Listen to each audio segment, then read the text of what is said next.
Good morning or good afternoon, I guess, everyone. It's actually, yes, it's 1 o'clock. I'm still stuck in morning time. It is November 18th, and this is the PMA PTA program, new student orientation for cohort 15. I can't believe it's cohort 15 already, Dr. Avruskin. It feels like I know. Yesterday was only cohort 3 for me. So yeah. I have just one request. Can yes. everyone please make sure that the name that's on your screen on in front of your face, please put your name on there, because that's how we record who attends the meeting. Yeah, who is on the iPhone? I can change that name if they can tell me who they are. Who is iPhone? Oh, there she go. Okay, got it. Well, Thank great. you. There we go. Thank you. You're awesome. Great. So Okay. that's our proof that you attended. Thank you. Yes. And I will record this. So should any of you have internet connection problems, or, a storm comes through, because we get so many rainstorms here, it will be recorded and it will be posted, so that if you need to rewatch it and send us an attestation that you watched it, will be posted as well in case something happens. So I am going to, first of all, share my screen here. Let me find my PowerPoint. There it is. And I'm going to bring up my chat just in case anyone says anything that I can see. All right, everyone can see my nice, pretty PowerPoint that I have brought up. Yes, another thumbs up. Awesome. All right, so like I said, this is the new student orientation. If something comes up where you have a question and it's not at a break point where I start, just go ahead and type it in the chat. I'll get to it when I see it over there for us, or Dr. Avruskin will see it as well. So welcome, guys. I appreciate everyone attending, and I appreciate those of you that are attending virtually when you see this later, because I know some of you are doing financial aid packaging, so you weren't able to make it for this actual meeting. But this is the new student orientation for our class starting on December 7th, which is just around the corner, which is kind of scary as well. So this is the brief agenda. Again, I have it till 5 o'clock, but I highly doubt we're going to go that long. We're just going to take some, I just noticed a typo on that. That's fantastic. Get you signed in, which you did now, give you a welcome kind of introduction to the faculty, and then we'll get some introductions from you. It doesn't have to be a big, long introduction. Don't worry. This is not a public speaking thing. Then we'll go over some specifics about the program, and then we'll let you ask any questions. We'll wrap up and we'll send you on your way. That's kind of the plan for the day. So first of all, I'll let Dr. Avruskin introduce herself. She is my illustrious clinical director. So I'll let her do her introduction first, and then I'll kind of go down through our rest of our faculty, and then I'll hit me. All right. Hi, everyone. Thank you so much for attending our orientation to the PTA program. We're really excited to have a new class. And we have been very invigorated by doing all the interviews with you in the past couple of weeks and months. So thanks for everyone coming in and interviewing, and we look forward to December 7th. So I'm Dr. Andrea Avruskin. And just a quick background, I have a bachelor's in psychology from Cornell. I got my master's in physical therapy from USC. There was no doctorate when I graduated. That is how old I am. So when the doctorate became available, I went back. I went to Creighton University to get my doctorate in physical therapy. And I also have another master's in communications and media psychology with a focus in social media marketing. So, and I used that degree and I served as the public relations committee chairperson for the Nevada APTA for more than 5 years. So I use that degree to help promote physical therapy and other things in the community, which is really fun. My area of specialty is orthopedics, specifically sports and performing arts.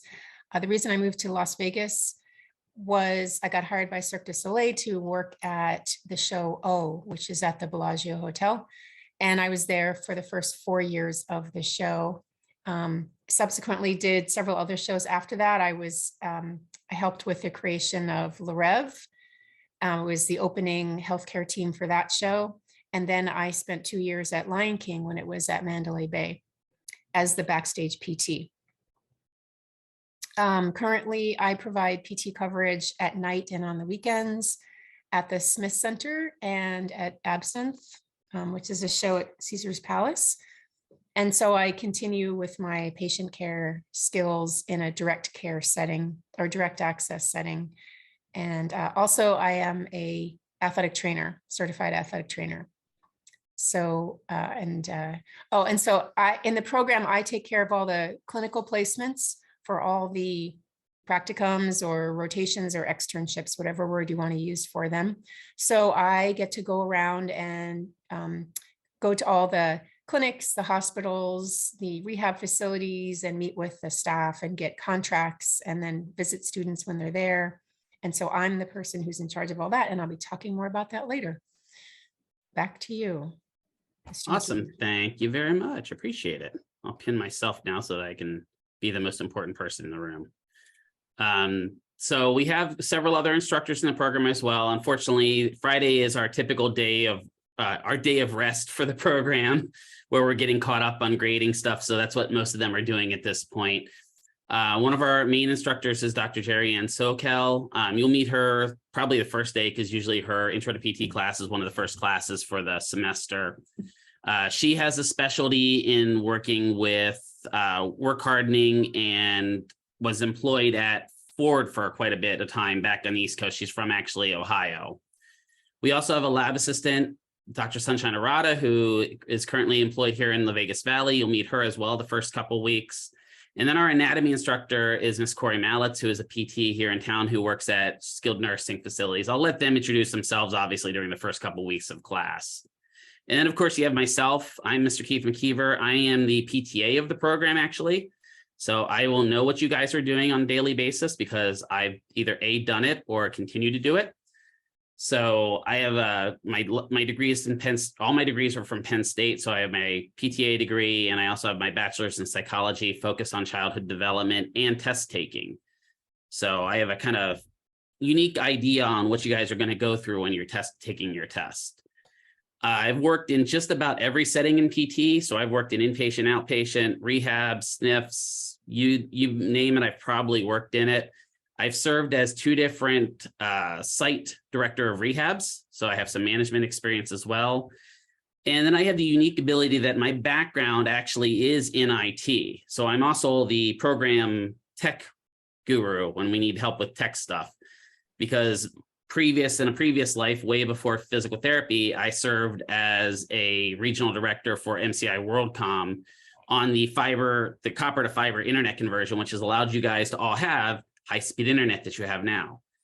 So I've done a lot of IT stuff. I'm currently doing some consulting with a company some of you may be aware, if any of you play video games, and I'm consulting on the next Assassin's Creed game. So I'm doing some consulting on that. Before that, I was actually working with Bungie on Destiny. So I do a little bit of fun stuff on the side as well. Basically means I don't have a life. That's pretty much what it comes to. And I commute between here and Tucson. My house is in Tucson. I have an apartment here. So I kind of move between the places. But that's about it for us. What I'm going to do now is time for introducing you to us, right? Historically, we're the worst at promoting ourselves. I even hate doing that. I think Dr. Avruskin doesn't like saying, oh my God, I'm so great at this. But we're going to make it easy. So all we're going to ask you to do is just kind of go down. We're going to go down through the list and just tell us where you're from. Tell us something interesting about you. Like I told you guys that I've worked on video games. That's pretty interesting to me, at least. And then why you chose to be a PTA. It doesn't have to be a long drawn out thing. So I'm going to look at my screen here and go by order of my screen. So I'm going to start with Miss Mary up there in the corner. So you can unmute yourself and just give us a little bit about yourself. Hi, good afternoon, everyone. My name is Mary Castro. I'm originally from California. Something interesting about myself is I like to do archery on the weekends. I've done archery since I was young. I chose to become PTA because I really want to help people, and I was inspired by some things personal going on with my dad. And I'm really happy to be here. Awesome. Thank you, Mary. And unfortunately, Cassidy, you know you're next up because I can see you next. So. Hi, my name is Cassidy. Sorry if you can hear a lot of sounds in the background. I'm still at work. Can you move a little closer to the microphone? I think you're a little quiet there. Let me unplug it. Sometimes my headphones don't There you work. go. For the mic. Now you're good. You're good now. That's much Okay. better. But sorry if there's any like background sound. I'm still at work. But I'm originally from Nevada. I've grown up in Henderson, been there my whole life. I actually got my bachelor's in criminal justice and then completely changed my entire life plan. I started working at a PT clinic just over a year ago, and our PTA actually went to PIMA, and she's really inspired me to just kind of follow my goals to becoming a PTA. Awesome. Thank you. And Brian, you're next. Can you guys hear me? Hear you good, bud. Awesome. So my name's Brayon Williams. I'm originally from Nevada. And something interesting about me, I was a college athlete for 2 years. Love snowboarding, and then I'm an avid shooter, so I love going to the gun range. Why I chose to become a PTA was because being an athlete, I faced a lot of injuries, so I was always super interested in, the rehab part of the sports life. Awesome. Thank you. Mhm. All right, Miss Ning, how are you doing today? Your turn up. Hello, my name is Ning. I'm original come from China, and I like doing some artists like painting, doing some DIY stuff. Why I'm choosing to become a PTA because I have a bachelor degree in rehabilitation, so I'm still wanna keep doing my work. I want to be a PTA at here. Thank you. Awesome. Thank you.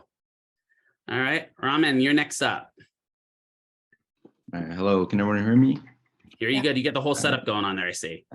Yeah, so I'm originally from California. I've been in Vegas for the past 7 years now. Something interesting about me, I am actually a big gamer. So I'm big into Destiny, Mr. McKeever. I've been playing it for the past 6 years. So a huge gamer. I chose to become a PTA because I've dealt with multiple injuries myself. And I've worked with different PTAs and I've been interested in them. I still do a lot of rehab on myself on a daily basis. I love PT. I found it very interesting, and hopefully in the future, I'd like to actually become a DPT. But this is my first step towards that. Awesome. Well, you can yell at me about the Crucible. That's what I was in charge of for a while. So. Oh, I play trials all the time, so yes. Cool. All right, Alejandro, you're next up. Hello, my name's Hello. Alejandro Tejada. I was born in California, but I've been in Las Vegas most of my life. Something interesting, I was a volleyball player in high school, so I play volleyball about 2 times a week at least. I try to. Why I chose to become a PTA. My father was a PTA, which got me interested in it. Plus, I love sports, basketball, football, volleyball. And that's the main reason, just to help others and rehabilitate as well. Awesome. Thank you. All right. And by far, my favorite name out of all the interviews we've had so far, Mr. Pope John Paul. I just love it. It's a fantastic name. So. Hi, guys. Well, my name is Pope John Paul. That's one of the things I was going to say is interesting about me. I was born totally in is. Philippines. Thank you. I was born in Philippines, moved here in 2009. And why I chose to become PTA is because I graduated with a bachelor's degree in kinesiology at UNLV. And I have always liked working around physical therapy environment. Awesome. Thank you. That's it. All right, Mr. Nicholas, you're up next. Sorry, I had to find the button there. So my name is Nick. You can call me Nicholas. It doesn't really matter. Nico, it's all the same thing. My last name has 11 letters. And if you're wondering how to say it, it's like Schwarzenegger, but Lang. I have a bachelor's in kinesiology. PTA is just another step towards becoming a DPT. I've been working in the clinical setting for about 4 or 5 years now, and I'm a very hands-on person. Just love it. Awesome. And next up is Jeremy. I'm a little jealous because it looks like he's outside enjoying the weather. So I'm a little jealous of him there. So. Definitely. Hello, everyone. My name is Jeremy Reeves. I'm originally from Illinois. It's a long way from here. But one interesting thing about me is I actually served in the U.S. Army for about 3 years. And the reason why I want to get involved with PTA is because, I was a college athlete for 4 years, played football, and PT and PTAs have played a significant role in my life with injuries. And, I kind of want to give back and help rehabilitate athletes as they did for me. So that's pretty much it. Awesome. Thank you, Jeremy. All right. And last but not least is Miss Ashley. Hi, I'm Ashley. I'm born and raised in Vegas. I don't know if this is interesting or like it just tells you that I'm a boring person, but up until this year, I have never been on a plane. So That's pretty interesting. yeah, like I typically just drive everywhere. Like, yeah, like I've driven to Georgia, so I don't recommend. I chose to become a PTA because, well, originally I wanted to be a dermatologist or something within that field, and then my grandmother had fractured her hip, and then I got introduced to physical therapy that way. And rather than working with the PTs themselves, I was actually a little more hands-on with the PTAs because those were the ones who were assisting her with everything. And that's that kind of just pushed me more towards the PTA direction. Awesome. Thank you. So it sounds like all of you have a little bit of background somewhere in physical therapy, whether being a patient or encountering them in the clinic or something like that, which is a pretty big boon. It does help you at least get an idea of what's going to happen coming up in the next 75 weeks of terror for some of you, but it's nice to see that all of you have a little bit of background in that. So we're going to talk, kind of move through this, and if there's questions as you go, please go ahead. I don't think I missed anybody, correct? I got everybody. I did get everyone, Dr. Avruskin. Thank you.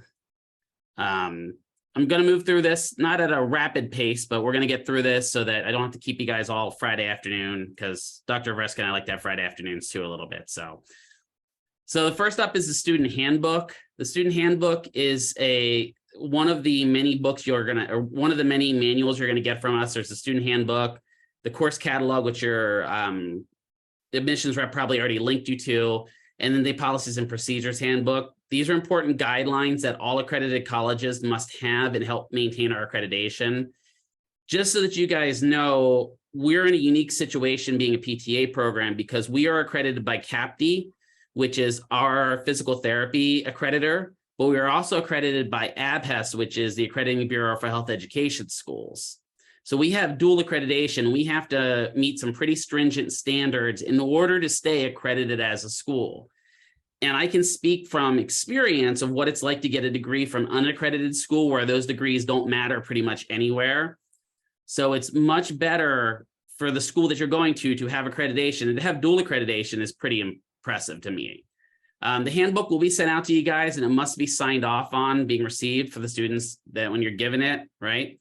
And all documents that you guys have to sign that we're going to have you go through, that we used to do a whole flurry of paper documents that you had to sign, but we're converting that all to a digital file now so that you'll just sign all of the files digitally. That way we can keep them digitally. You don't have to worry about a paid piece of software. We have the forms in Adobe. We send them to you. You just have to click on them and sign them. And it saves paper, saves trees, and saves headache of losing paperwork, which we just would prefer in the general period. Let's talk about the fun thing, is the dress code. This is everyone's least favorite topic. The dress code is fully listed in the student handbook, but just understand that when you're on campus, you're expected to follow the dress code policy, right? Not following the dress code will result in a deduction of PPS points. And we'll talk about those PPS points a little bit later. And also the possibility to be sent home to change, right? During lectures, you will be required to wear the PME Medical Institute issued uniforms. And I looked on all of your stuff. It looks like all your admissions reps already has the order forms on file for you. Is that correct? I saw they were working with you guys on them. Yeah, cool. So we should have those hopefully day one. So the uniform consists of the uniform and badges, right?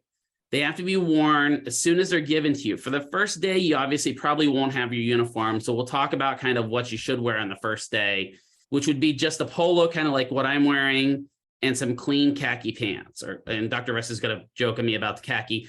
I consider khaki the cotton style pants that are your traditional like canvas, normal style pants.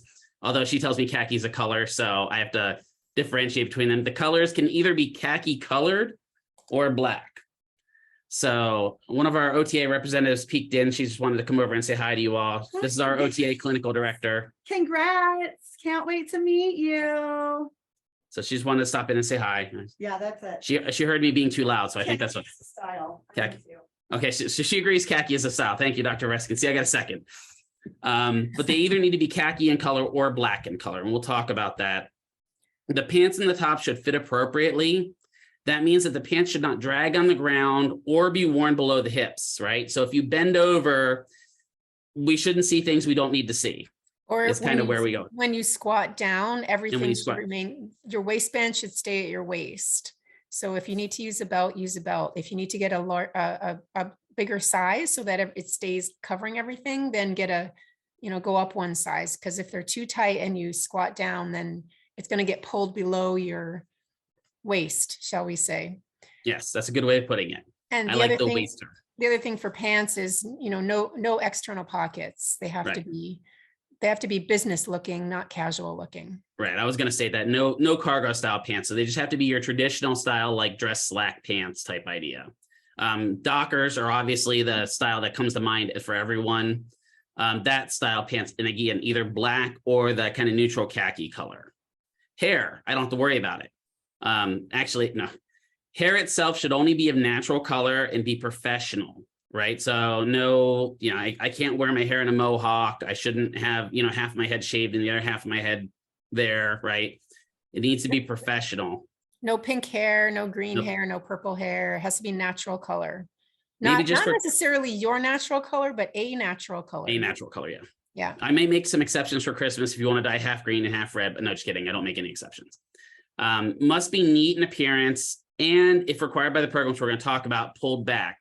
During all lab activities, your hair, if you have long hair, has to be pulled back and off the shoulders. And that's going to be included in the clinic as well.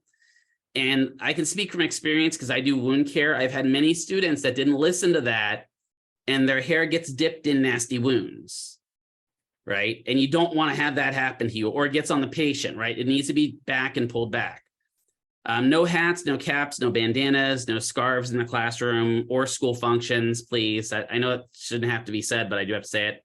Men's facial hair has to be trimmed and neat in appearance, right? You're allowed to have facial hair, that's fine. It just can't look like, you're auditioning to become a mountain man, right? That's the main thing. And also be aware that in some clinics, you may have to wear masks and stuff like that. In the case of myself, like I've got facial hair here, but when I'm in the clinic, I have to wear 2 masks. So I make sure that all my facial hair is covered as well.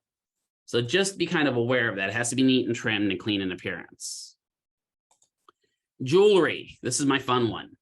Earrings and gauges. Only one plain post earring is acceptable. Hoops, dangling earrings, or gauges are not allowed. If a student has notable holes left by gauges, you can wear clear spacers. That is it. So that means they have to be clear and they can't be ornate or anything like that. You have to have the spacers in. This is our clinic request. The clinics request that all students, if they do have gauges in ears, and something I had to learn about because I had no idea what that's even meant, that you have those clear spacers in your ears. Or I think they can be skin color too, right? Skin color, yes. Right. Okay, thank you. That's the other one. I should put that in there. Thank you. I'm gonna actually make a note of that. Hold on one second. That's actually a really good thing. All right. Piercings, right? Unless permitted by the campus director, which our campus director does not allow it, visible piercings or dermal implants other than ear piercing should be removed or concealed, right? So no, eyebrow rings, tongue rings, nose ring. Well, I guess I can't see a tongue ring, but no lip rings, wherever else you can put a ring, it shouldn't be there. Necklaces and bracelets, no long chains with or without pendants should be exposed or out, right? Medical alert bracelets are obviously allowed. And rings, only wedding rings and engagement rings are allowed. And I'm going to make a recommendation for that. If you have a really expensive ring, I probably would never wear that to the clinic because you're eventually going to lose it, right? That's why, I have something cheap and non-electric because I work on computers and I've shocked myself many times with my wedding ring. So think of something like that. I know a lot of in the clinic, most of the clinicians I know wear the groove style rings that are just like the neoprene style rings that can be cleaned really easy if they get something on them. Shoes should be clean, neat, and presentable, and they should be athletic shoes, so sneaker type shoes.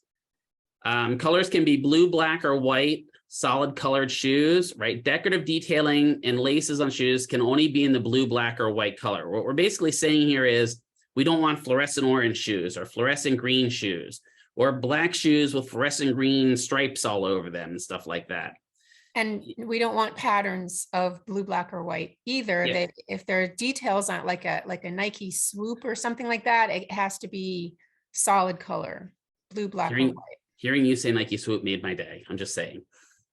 Yeah, flip-flops, sandals, open-toed shoes are unacceptable.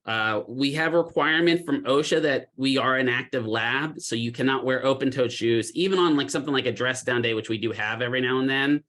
Because our classroom is considered a lab, you can't wear open-toed shoes. And I know that this is sad that I have to say this, but you should be wearing socks or hosiery with your uniform. Please wear socks.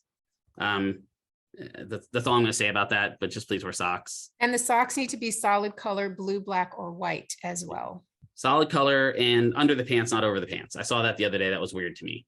I haven't seen that. That was one of our students, yes. Oh. Fingernails must be neat, clean, and short. They should be at the end of your fingers and not long Cruella de Vil style nails. Colorless or neutral polish is permitted if it's not chipped or peeling, but no artificial nails or gels or anything like that is allowed. You will be working on your fellow students. So if you have really long nails, obviously it's going to hurt your fellow students. If it hurts your fellow students, it will also then end up hurting patients as well. So please keep your nails nice, neat, and trimmed. That also means do not trim them in class. Trim them before class, please. Yes. Makeups and scents, minimal for daytime wear, right? Heavy makeup, perfumes, or scents are not allowed. You've got to think about the patients here when it comes to this, because some of them are very allergic to different scents. I'm going to speak from experience. I, for life, have used Irish Spring soap as long as I've known. And I worked in a clinic once where one of my patients was really sensitive to that smell and had an allergic reaction to the smell. So I had to switch even my soaps because of that. So we have to be thinking of what our patients will encounter. So you shouldn't come in smelling like Axe body spray is kind of what I'm saying here. But that being said, daily cleanliness is important, right? Effective deodorants, clean uniforms, good oral hygiene, all must be practiced, right? Patients, clients, students, and others may be sensitive to sensitive body odor. So please make sure that if you are a smoker, make sure that you don't smell like cigarette smoke. That can be kind of off-putting for patients as well. This is probably my least favorite thing to say, but I have to say it. Undergarments are required to be worn and should not be visible. That's where I'm going to leave it for that, right? So please make sure you're wearing the proper undergarments. Tattoos. You know, obviously the healthcare field has been changing over the past several years. When I came into healthcare, there were no tattoos anywhere. No one was allowed to have a tattoo, just period, right? And things are changing, but at this point, our clinics still request all tattoos being concealed. So your tattoos should be covered. If you have tattoos maybe on your arm or something to that effect, they have to be covered either in like a sleeve material, and those sleeve materials must be neutral in color, or if you have one maybe on your neck, you may have to put a bandage over it to cover it up. Our clinics just still to this point, we're still dealing with, you know, patients that may not always agree with the idea of students having tattoos. So tattoos must be covered at all times. Now, due to the nature of the physical therapy profession and learning experiences, you're going to have lab courses, obviously. So for lab, you're going to be out of your uniform.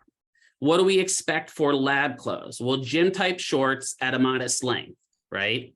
So we need your legs exposed specifically so we can get to the thigh and the knees, because that's a lot of what we work on. T-shirts or tank tops should be worn, and they should be plain without logos, especially just 100% no logos of alcohol, drugs, guns, anything ever, right? That's why we just say plain without logos. It makes it safer. To clarify, he means no pictures, no writing. So just a plain color. Nike swoosh is okay. Shirt and shorts. Yeah. Yeah. Right. And understand that it may change based upon the course you're in. You may have to wear a halter top or a bathing top for women that allows access to the back, right? And provides appropriate frontal coverage. it just depends upon what lesson we're going with, right? Same thing, your normal gym type shoes. That's why we recommend athletic shoes for the classroom, and socks must be worn. We really recommend you getting a watch with a second hand or a digital readout, because we will be taking things like pulse and measuring times of treatments and stuff like that. If nothing else, go to Walmart and pick up a fairly inexpensive Hello Kitty watch or something that you can have on your wrist and use for that. Your electronic watches, like I wear an Apple Watch, they're acceptable, but understand that during testing, those Apple Watches will have to come off, because we can't have you having an internet connected device while you're testing. Other jewelry must be limited to small earring and plain ring bands, which we already talked about. Fingernails no longer than the ends of the fingers, and should not leave nail marks in your partner, right? No artificial fingernails. And again, like I said, your hair has to be pulled back when you are in lab. It has to always be off the shoulders. Now, during competencies and lab skills exams, like lab practicals, you will be expected, if you were the clinician demonstrating your skill, to be back in full uniform. So there may be days where you're in your lab clothes, you have to change back to your full uniform, and you may have to change back to your lab clothes. That happens sometimes. That's why I do recommend, if you're coming in and for whatever reason your whole day is lab, make sure your PMO uniform is in your car. If you're coming in your uniform, make sure you have lab clothes in your car. For me, when I was going through school, I had an extra set of my uniform and an extra set of my lab clothes always in my car, because I never knew if I had extra time to practice lab, I can run out, grab my lab clothes, and we can get some extra practice in. Or what some students do is they wear their lab clothes underneath their uniform. So they don't even have to worry about finding an empty bathroom to change in. They just can take their uniform top off and they have their lab top on. Exactly. And just wear some shorts underneath your pants. So that's a lot of people do that. I agree. Yeah, that's actually become more common actually now lately. I've seen that. Yeah. And during open lab time, so if you come in, I'm going to extend this beyond open lab time. If you're on campus, anytime that you're not in direct class, you are expected to be in uniform. So let's say you have to come in to, I don't know, type of paper for your pathology class, and you're going to use a computer lab on main campus. You have to be in uniform, even if it's 6 o'clock at night and you're in here during the evening program. Lab attire is only allowed when you're in the lab itself. In addition to that, there are some lab expectations you'll need to be covered, right? You're going to a field where most of the day is spent touching and interacting with patients. I know this seems silly for me to say, and I think some of you kind of chuckled when we talked about this at the interview, but we actually had students that didn't realize that they were going to have to actually touch people, and not only touch people, but also be touched and exposed parts of their body, right? So that means you have to become comfortable with palpation of the human anatomy, as well as being palpated by your partners. We'll also be doing things like taking height, weight, body measurement, and assessing posture, which in the past has been a little traumatic for students, saying, I don't want to get my weight taken, but you really have to experience this so you understand what patients are going to experience too. If there are ever concerns during lab practice, please address that with the instructor of content of that lab. Now, just to reassure you, for a PTA program, we don't do internal exams. In other words, like gynecological exams, whereas DPT schools, they have been adding that into their curriculum, but we don't do that in PTA school. We just do like shoulders, knees, hips, the entire spine. So we just do those really, really common external areas. Wrist, elbows, knees, ankles, all those fun things. Neck. Right. Neck is a big one too. But usually your neck's pretty easily exposed. I'm just saying. Right. All right. Now comes probably my least favorite thing to talk about, but for some reason I kind of roped into talking about this before, and that's our social media policy. Many of the previous cohorts have decided that once they get going, creating something like a Facebook group or an Instagram group, or our current cohort is using Discord to communicate with, whatever social media platform, to maintain a consistent cohort communication of sharing ideas. For example, the other day we had a massive power outage in this area, and I know who runs the Discord group, so I was able to contact them immediately and say, hey, class is going to be moved online because there's no power here.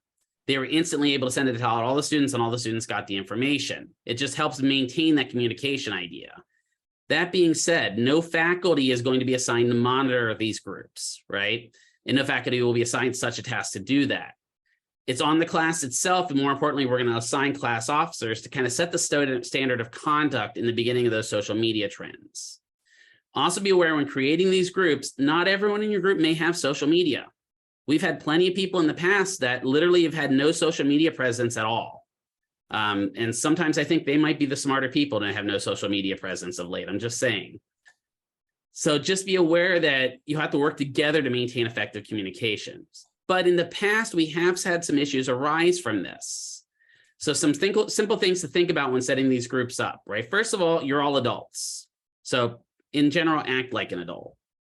And remember that anything you say, type, do on social media can be tracked and found at most times. Even if you delete it, I come from information security on the internet. The golden rule is if you put it on the internet, it's out there forever, right? So please be aware of that. So if you don't want something out there, don't put it out there. I usually say anything you wouldn't say to a family member probably doesn't need to go on social media. And we could probably use some of that on Twitter right now. I'm just saying. It shouldn't need to be said, but don't bully, harass fellow classmates on social media. This includes texting or phone calls. If any of these situations occur, the following steps should be taken. If you're getting bullied in a specific class, go to that instructor of content and get help from that instructor of content. If it didn't happen in a specific class, go to the program director, that's me, and I'll discuss it with you. But you must be prepared to provide copies of any of those text messages, type messages, anything like that to back up what you're reporting. You can't just come to me and say, Dr. Avruskin's being mean to me on Facebook. I really can't do much about that, right? If you tell me and say, hey, here's what Dr. Avruskin's saying to me about on Facebook, then we can address it.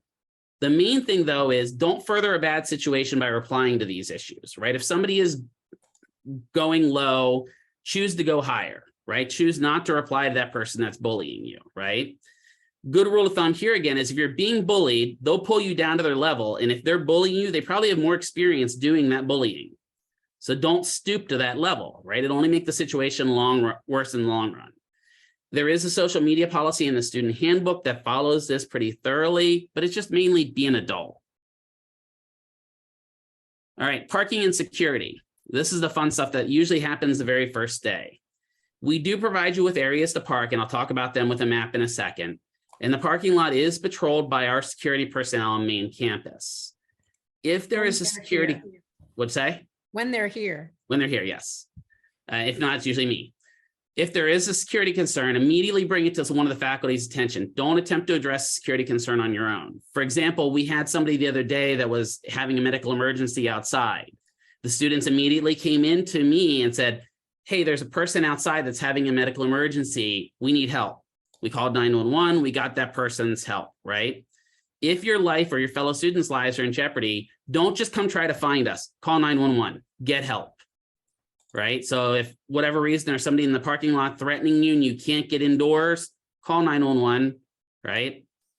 The faculty will then either contact our on-site security or myself, and we'll handle it ourselves. Don't worry if there's, obviously we live in Las Vegas. We've all encountered people that are either homeless and or hostile on the street, right? You guys should not have to need to address them. We'll handle them. Just come to us and let us know, right? That being said, there are specific places that are either not okay to park in that we'll talk about. There are some that are safe to park in, and then there are some spaces that are okay, but not recommended to park in. So let me bring up the map here real quick. So as you can see, right, let me bring up my little crayons here so I can draw. This is one of my favorite parts. I actually get to draw now. So over here in this area is the PTA OTA suite. That's where I brought all of you guys for your interview, right? And over here was the main campus where you went in and waited for me. With those, all of this parking lot here is owned by PEMA and patrolled by PEMA. The only thing you don't see here is there's a new trailer back here for vet tech that's not on this map currently because this is an older map. But all this area in yellow is perfectly safe to park in, and that is patrolled on a regular basis, but when our staff is present. Specifically, I'm going to change colors here to purple. This area over here, let me make my line a little bit bigger. This area over here, do not park anywhere in that area. That is Clark County School District, and you will return to that area and your car will be missing because they will tow you immediately, right? So just don't park over there. When it comes to our suite, any of the spots, and change colors again here, any of the spots here facing Flamingo or here facing Pecos are valid for you to park in if they're available. Any of the spots here on the front of the building are not recommended to park in, and not the clinic owner, but the building owner does not want you parking in any of those. So don't park along the building or the covered spots. Please don't take Dr. Avruskin or I spots. We might get a little upset with you. Or at least we'll come move your car. I've got a truck. I will move your vehicle. I'm just saying. Now, in the back of the PTA suite here, back here, there is some parking. Now, there is an all-you-can-eat restaurant back here, but there is some parking back here. You can park back there. I would not recommend it, mainly because we have no line of sight of your vehicles at that point, and God only knows what could happen. We have had some vehicles broken into back there. If I was a person that wanted my car to have the safest, most appropriate place to park, I would park on main campus and just walk over to our suite. That would provide you with the best and safest place to park. That being said, please don't leave anything valuable in your car, right? We had a few weeks ago a student who left like $500 laying in an envelope on their seat. That's just like asking for somebody to break into your car, right? So don't do something silly like that. Don't leave your laptops in your car. Don't leave your cell phones in your car. I think we've all lived in Vegas long enough to realize that if it's in your car, somebody probably will try to take it, right? So just think about that when you're going through it. Pretty simple for parking. Just don't park along the front of the building. And if I were you, I'd park on main campus. It's safer. The good news is you guys are a morning cohort. So there's not a lot of people parking on main campus during the morning. So you'll have pretty much pick of your parking spots if you want to park over there. Most of the morning cohorts for main campus have moved to hybrid programs and they're not present. And again, I'm going to make this PowerPoint accessible to you guys. So if you want to go back and say, hey, I can't remember where he said to park, this will be accessible so you can go look at it then. Computers.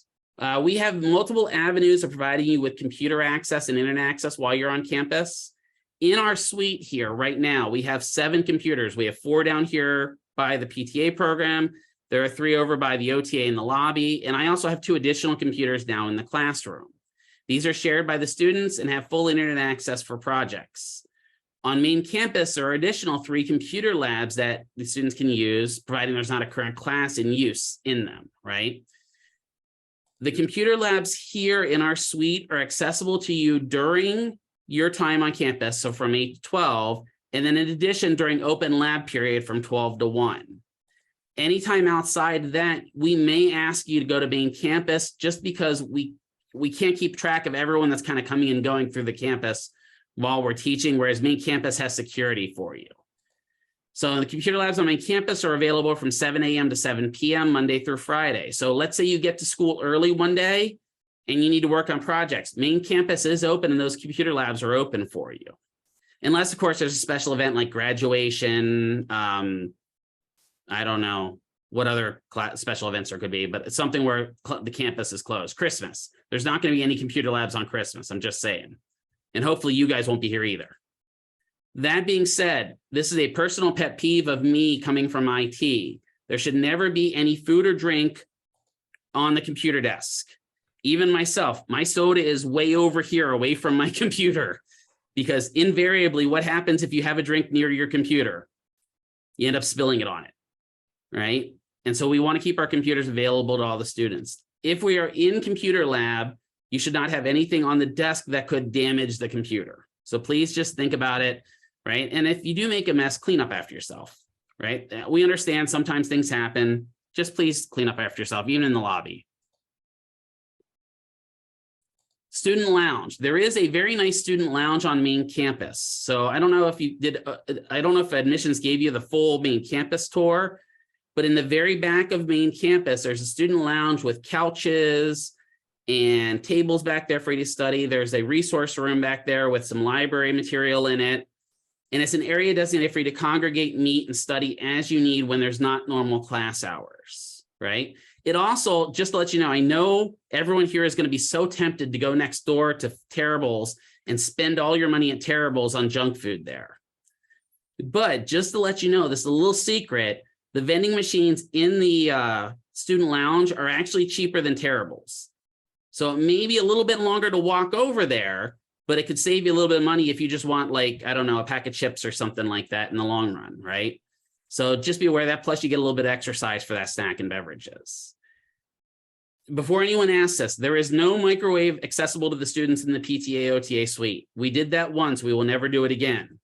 Somebody microwave fish. We're not doing that, right? We don't have a dedicated person, dedicated suite mom to clean, I guess mom or dad. It can't be sexist here. I apologize.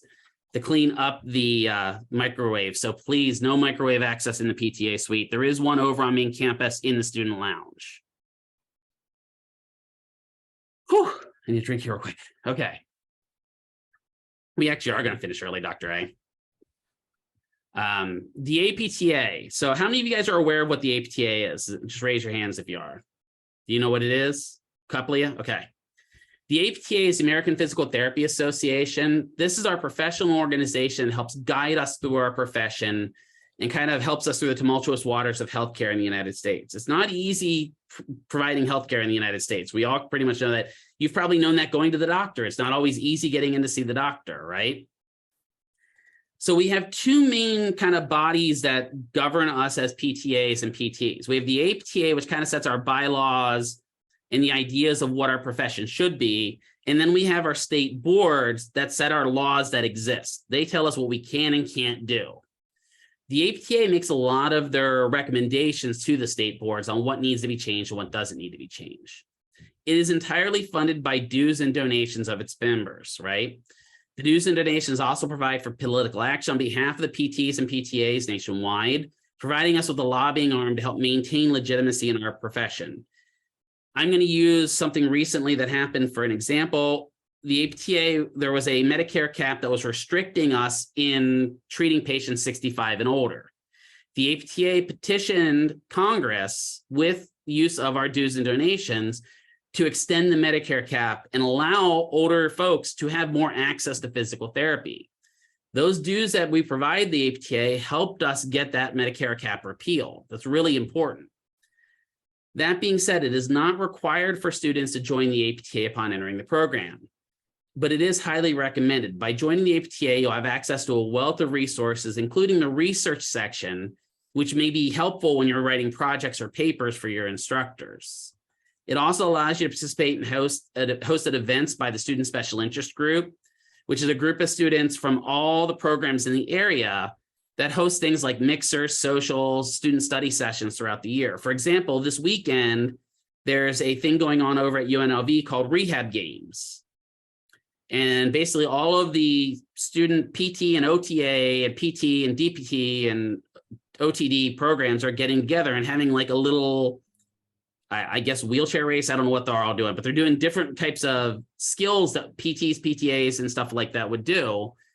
And they're having like a little fun event out of it, which is pretty cool. The membership for students is currently at $95 per year. And if you are a member upon graduating for the first 3 years as you're a professional, you will get a discounted professional membership. I'm not going to ever force you to join the APTA. I believe in the APTA. Dr. Avruskin obviously believes in the APTA, or she wouldn't have been a editor for them for so long.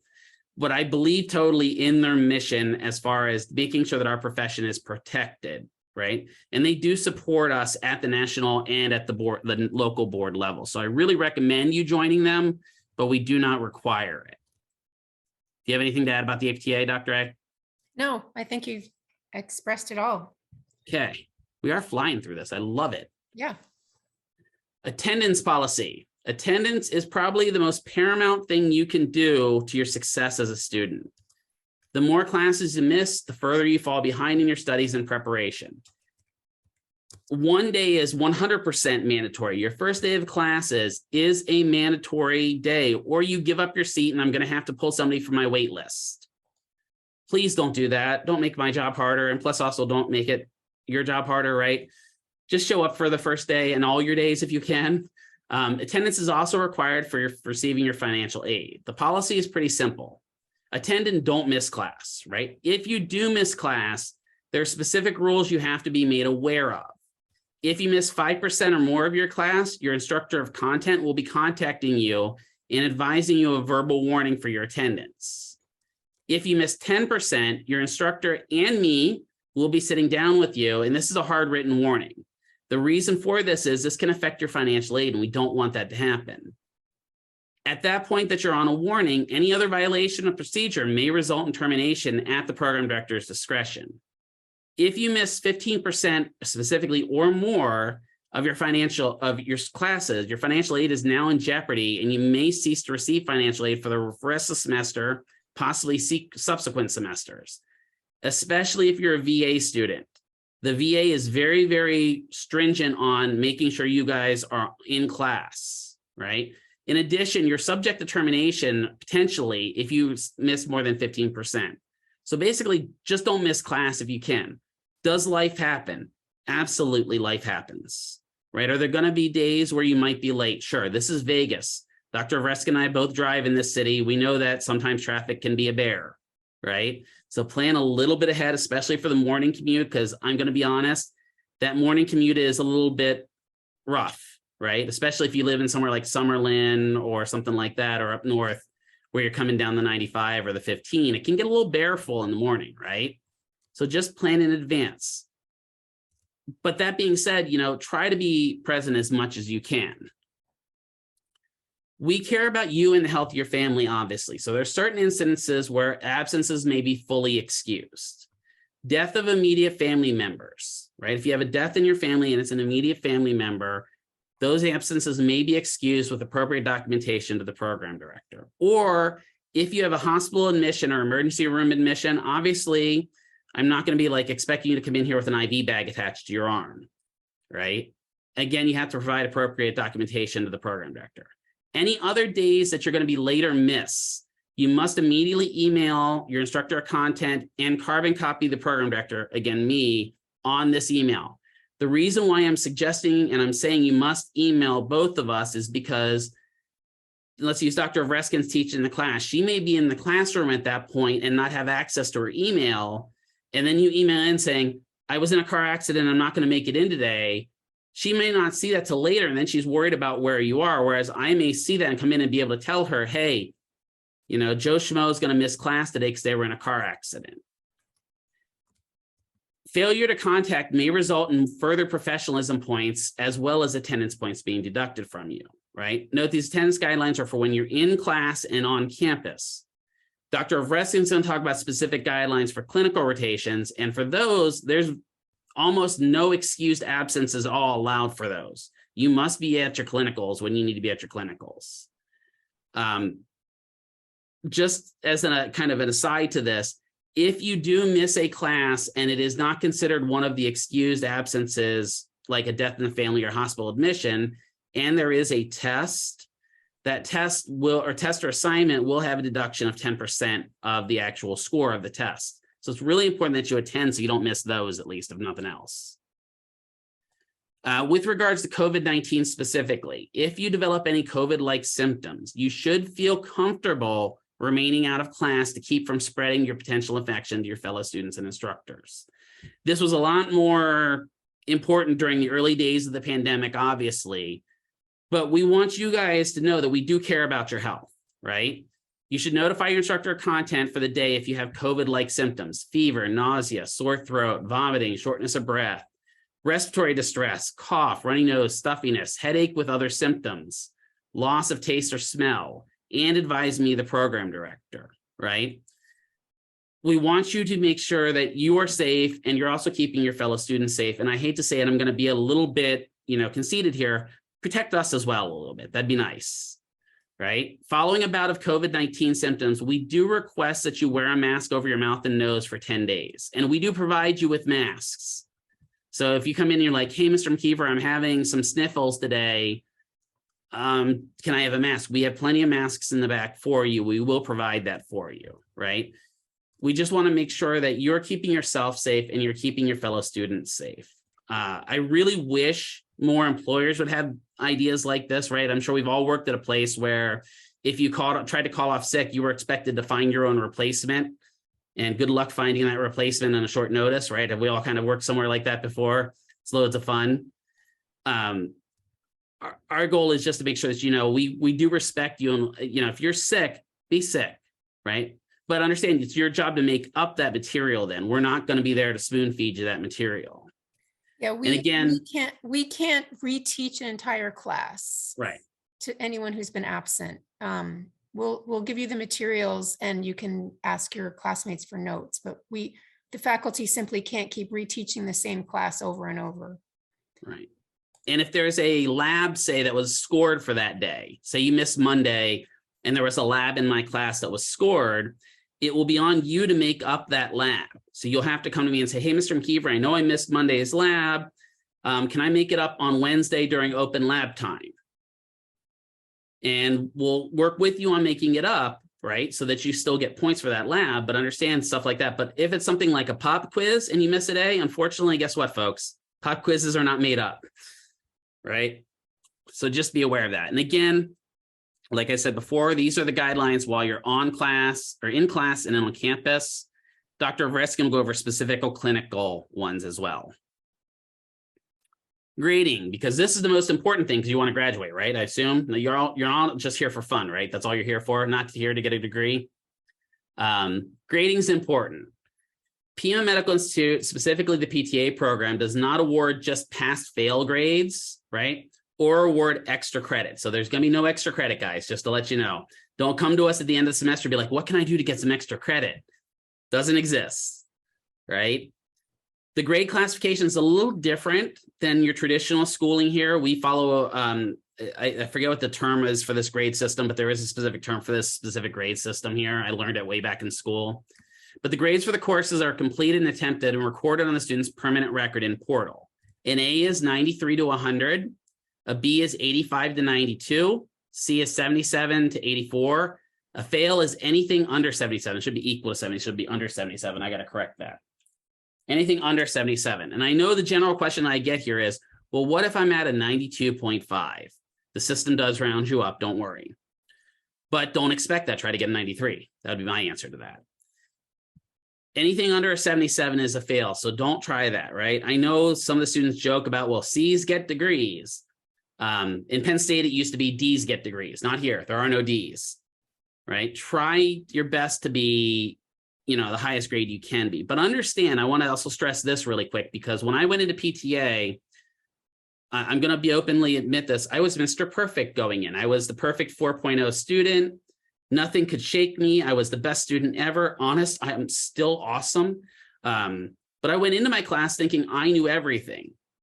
And my first anatomy class smacked me in my face because I was good for IT stuff, but then I started messing with the body and oh boy, the body's a different world, right? And I wasn't Mr. Perfect anymore. I didn't get an A in that class. And that really hit me pretty hard.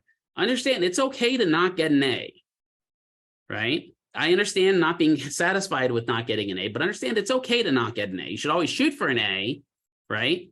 But sometimes you may not always get the grade you want. And we did not give you that grade, just to let you know, you earned that grade based upon what you did in class. You want me to tell you the easiest way to make sure you get a good grade?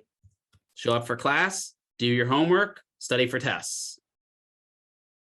You can do that. I mean, I know it seems silly, but especially doing your homework. I can't tell you how many students who have lost and gotten B's and C's because they didn't do homework or failed out of the program. So just be aware of that.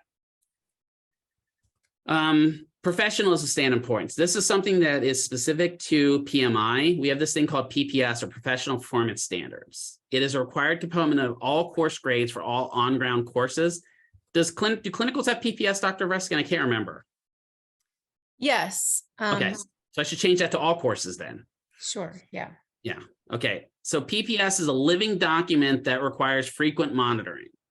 Points must be entered consistently or equitable to all students. So PPS is one area where no matter what you do, every semester you start with 100% in that class, right? We give you, that's the one place we give you a grade of 100%. So if you show up for all your classes, are never late, don't ever talk back to us, and keep up with everything, you get 100% in your PPS portion of that grade, which can be really big because that can maybe sway you from a B to an A. Maybe you're at that 92.4 point, and that PPS grade moves you to 92.7 and may get you an A, right?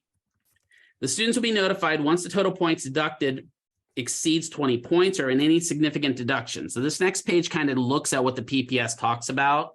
It's broken down to in a couple categories. So you have dependability, responsibility, conduct, communication, class prep, and appearance. The main one that people lose points for is dependability. That's being late or not showing up for class. With PPS, this is where it gets dicey for you if you're not showing up for class. The first class you miss or are tardy for, you lose 2 points. Every subsequent tardy or miss of class is a 4-point deduction. That can add up quick. Don't try to race to the bottom of PPS, please. We had one student that once tried that. Don't do that. Right? Responsibility is turning in assignments on time, notifying school when absent or tardy, right? So that would be, you're telling us that you're not going to be in and we don't have to chase you down to find out for it. Let's say you're absent for a day and you don't notify us.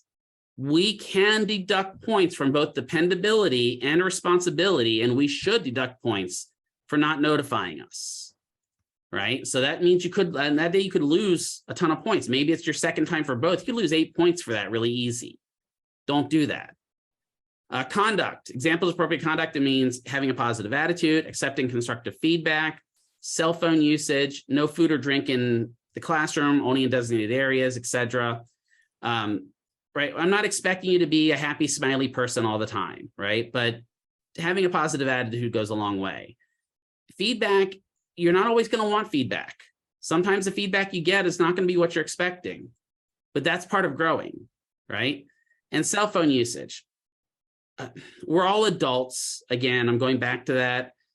Just don't take phone calls in the middle of class. If you have to step out because your kid called or something to that effect, step out of class. Don't just be sitting there while I'm up there teaching, be like, yo, what up, dog?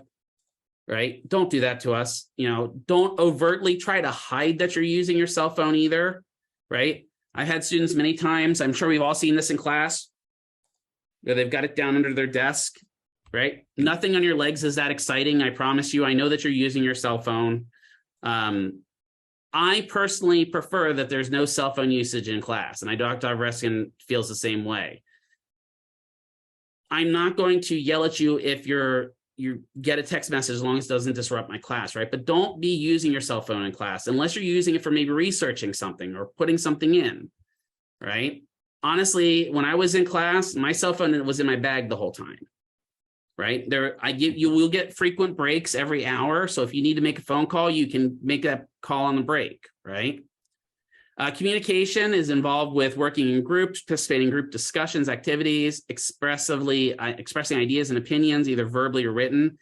Now, both Dr. Avruskin and I have the same view here, because I think her and I kind of went through school at the same way. We both are not the most extroverted people in the world, although we teach, which is kind of weird. But we're not going to directly call out you if you're one of those people that are really uncomfortable being called upon, right? We'll obviously ask for volunteers, but I never believed in like, oh, that person's been way too quiet in this class, I'm going to call on them, because I was always that person and that interrupted my thought process. And then I could get all out of sorts for the rest of the class because I'm freaking out about stuff like that, right? But do participate. If we're having a group discussion, add your feedback. If you've been at tech and you want to talk about, we ask about stories about this and you want to tell us a story, as long as it's appropriate to what we're discussing, sure, give us those type of things, right?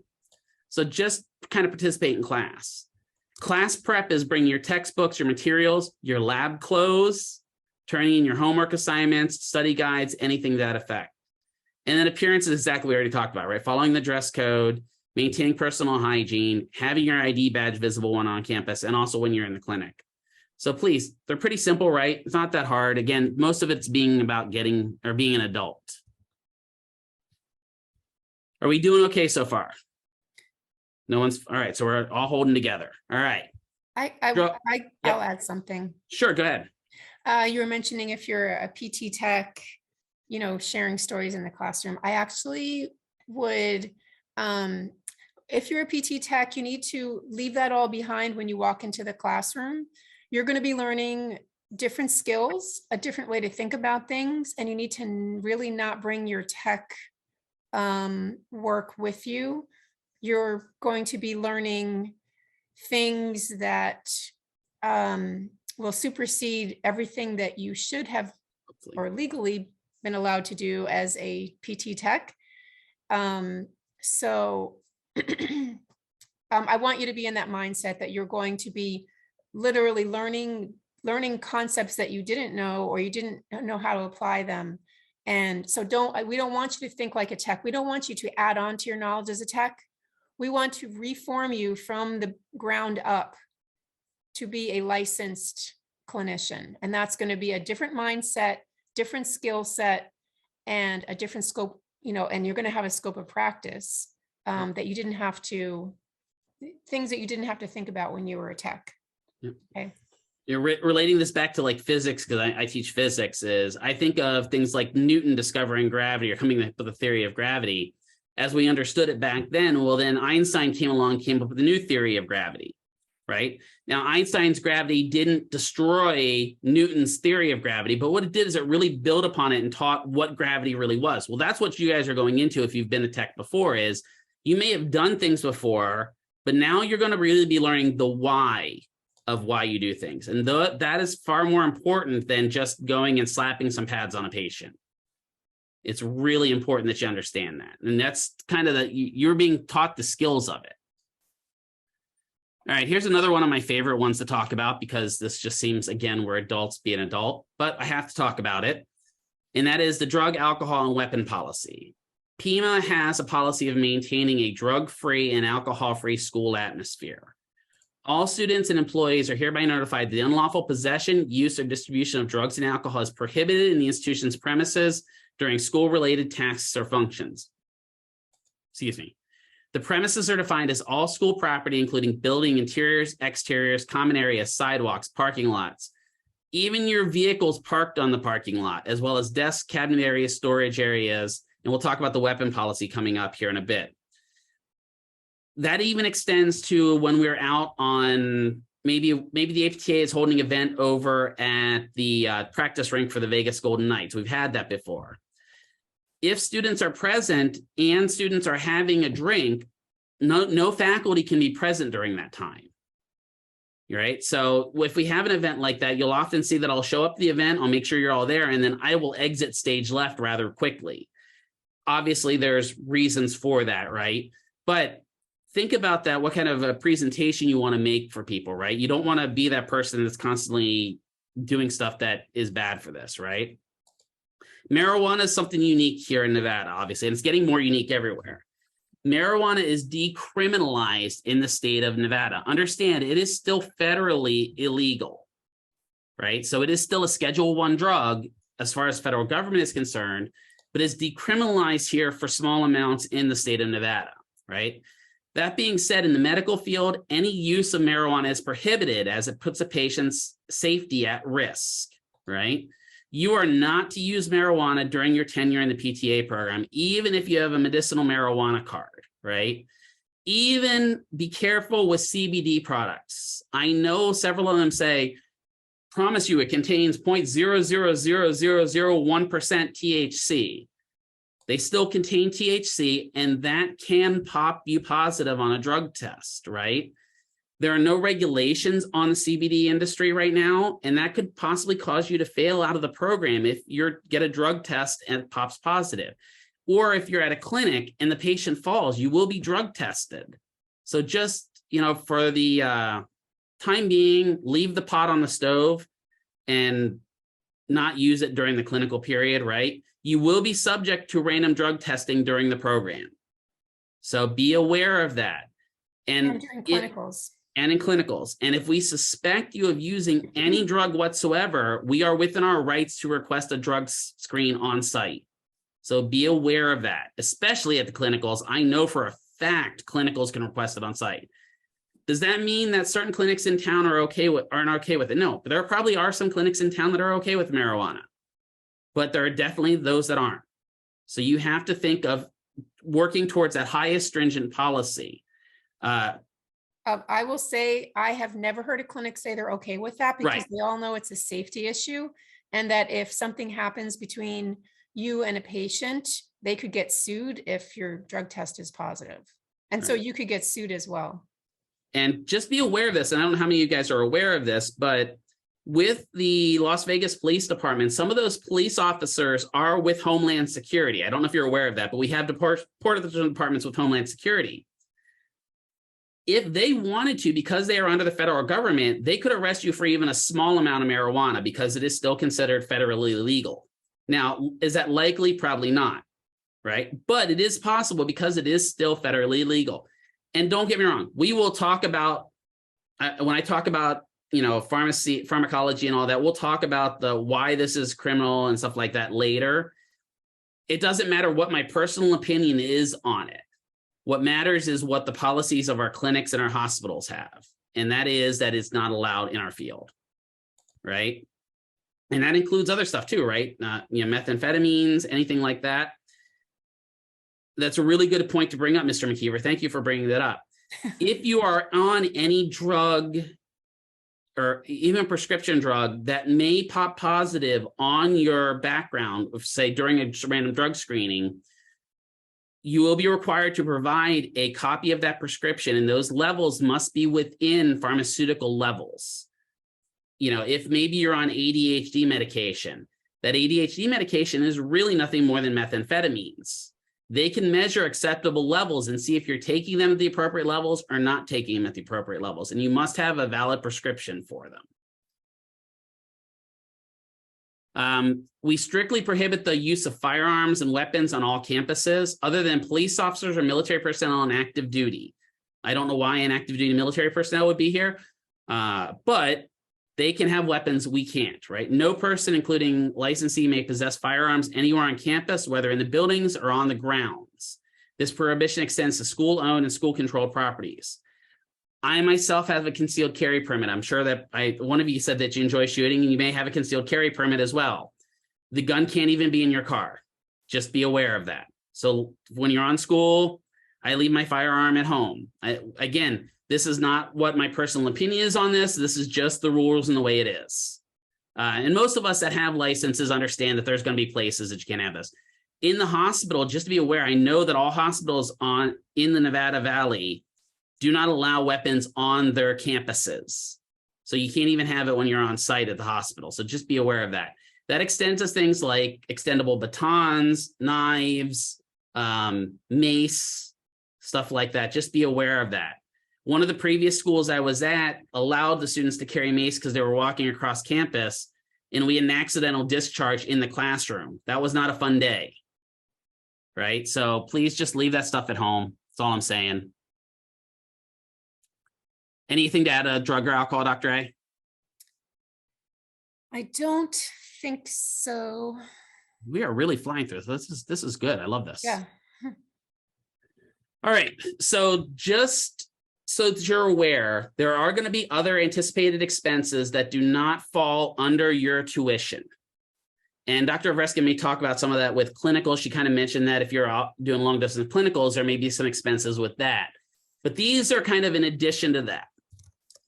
So some of the things that are out there that may be another attempted or anticipated expense would be, like I said, the APTA membership. It is $95 a year, not required, but is recommended. There's a study guide called the Therapy Ed PTA Exam Review and Study Guide. That is $85. It is recommended, not required. We will provide you with the Score Builders PTA Exam Study Guide. So that is covered under your tuition. When you get ready to take your test, there is a test called the PEAT, which is a Practice Entrance Assessment Test. It is the closest test to your national boards. It does cost $99. It is not required, but it is recommended. Now we get into the area of required fees. And here, if you guys ever remember, I think it was T-Mobile or Singular Wireless back in the day where they had the fees are coming. Here they come. For your license, there is an application with the Nevada Board of Physical Therapy here in the state. It is $225. If you have in other states, California, I believe, is $250. Arizona is $275. You have to pay those fees in whatever state that is. You can choose to get licensed, obviously, in another state. There is a notarization required for that application. That's about another $30. If you are something like a CNA or a licensed massage therapist or a phlebotomist and you have another medical license, you will be required to provide a copy of that to the board, and that can cost up to $50. Nursing's $50. Trust me, I've seen it. You'll also have to get fingerprinted for the boards, and that can be up to $50 depending upon where you go. So, when you're looking at that all in total for the board, you may have to shell out $300-400 to get authorized to have a license. On top of that finance, you also have to pay for your national exam, which is about $500. That's $495, right? And then there is also what's called the prometric seat fee, which is another $90. And then depending upon the state of licensure, you may also have a jurisprudence exam that runs anywhere from $75 to another $100. For example, my jurisprudence exam in Arizona, I'm licensed in Arizona, just expired. I had to go retake the exam. That was another $120 that I just had to pay to go retake that exam. Yes, I know it's a ton of money. I usually say the total approximate that you should have kind of squirreled away by the time you get to graduation is about $1,200. If you don't need any of that, congratulations. You can go down to Gordon Ramsay's and get a good dinner on anything that you have left over on it, right? What I recommend to the students is set up a Venmo or whatever else the other apps that are out there. I keep forgetting what some of them are, but set up that app that you put a little bit of money away every week, right? Because you're going to be here for 75 weeks. If you put $10 away every week, that's $750 of that, right? You put 20 away, well, then you're over the $1,200 already for that, right? I just don't want you guys to get to the 5th semester and tell me, Mr. McKeever, you didn't tell me about all these fees. It happens every time. We will go over this again in my math class, just so that you guys don't do this. And I will mention it pretty much every semester. So how's your savings account coming along? Because you don't want to have to put these fees on a credit card if you can, right? If you can start planning ahead a little bit and say, maybe I'll just cut one of my Starbucks drinks out a week and put that towards my fees. What other students have done for this is, like I said, they've started a Venmo account, and some people get graduation gifts from family, right? And say, hey, instead of giving me a graduation gift, can you contribute towards my licensure fees? Right? And that saves you, my family got me this really nice plaque to put my degree in. I would have much rather had that probably $75 towards my licensure fee than the frame that my license is in that sits in my desk drawer. So, just kind of think about that. Now, these fees are subject to change and are completely separate from us. We don't set these fees, and they have changed, right? The Nevada board, or the application fee has gone up, and so has the national exam fee gone up. So just be aware of that. I know it's a lot of money, but if you start planning in advance, you can have that set aside and not have to put it on credit card. The other students that are graduating that you guys are taking their place just pulled that with me the other day. Like, well, you didn't tell us about all this money, Mr. McKeever. I'm like, yes, I did.